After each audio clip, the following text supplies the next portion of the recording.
tatlong pinagsama-samang komite ng House of Representatives. Sabi nila gusto na nilang, nagbabalak sila to regulate social media because of the proliferation of fake news and misinformation. Offhand po, ano po ang reaksyon nyo doon sa mga naganap na po na hearing na na-monitor ninyo at mga pinatawag po yung mga prominent na mga vloggers at social media influencers po sa bansa?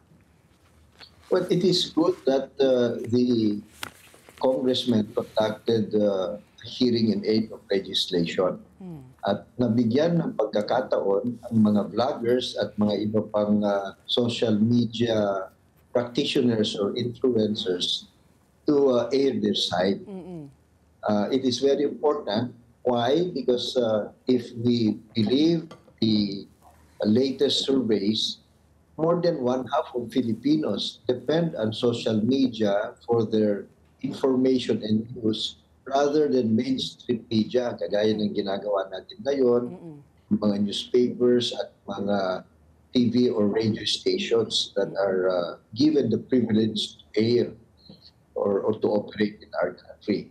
So given that statistics, it is very important that the government, the state, and the country as a whole should look at how to make sure that this very potent medium of communication, source of information, would speak the truth and serve and go and observe the freedom of expression and the press within the parameters of the Constitution, and without also prejudicing or damaging others, public interest, and the welfare of public policy. So, attorney, but where do you draw the line? No? Kasi it's a very gray line na sinasabi nga nitong mga vloggers, parang freedom of expression nila. Sinasabi naman ng gobyerno, on the other hand, kasi po mali po ang sinasabi nila. Meron silang, yung isang vlogger, parang she was being quoted as saying, baka. Parang yun ang ginagamit nila na parang... Pag nilagyan mo ng umano or daw raw, di ba? Daw raw. Ano na daw yun? Parang Lusot hindi... ka na sa Lusot, oo. So, and then on the other hand, yung gobyerno naman, sinasabi nila, basta maling impormasyon, ano na yan, hindi ka lusot dyan. Diba? Regardless of how you phrased it, that does not exonerate you, no, from being charged with cyber libel. So where do you draw the line? When does it become cyber libel? When does it become na sobrang paggigipit na sa ating freedom of expression?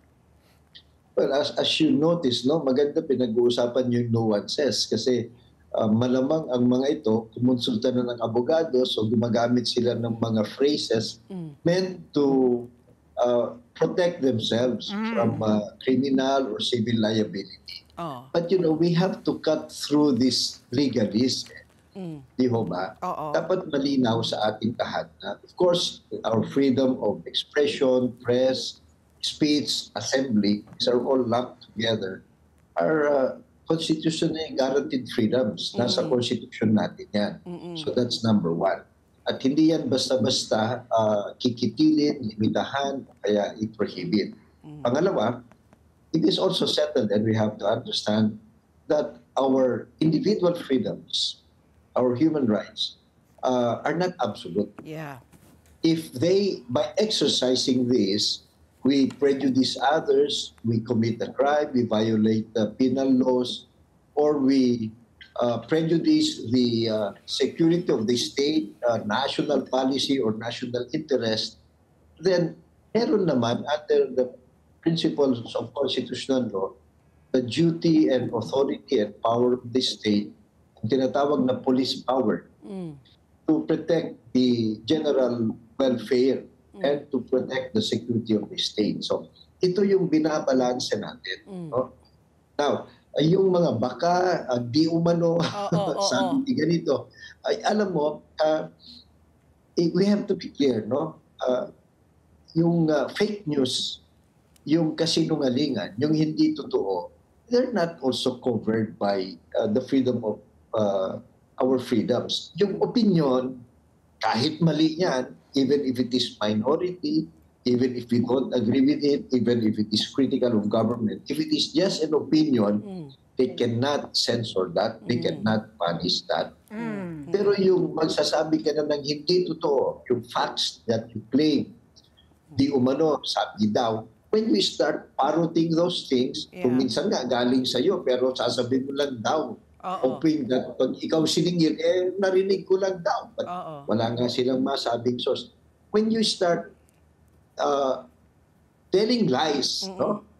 Yun, you find yourself in trouble. If, number one, any individual is prejudiced by that, you can be liable for libel o kaya for civil damages. If the security of the state, public good, general welfare is prejudiced or damaged, then you can also be held accountable. So, malinaw yan. Ang hindi lang kasi malinaw is because, social media is bago, cyberspace is bago. Though we have libel laws under the Vice Penal Code and we have cybercrime under that special law, yung, for example, civil damages, sino ba ang mananagot? Yung vlogger lang ba o kasama yung portal na siya naglalabas?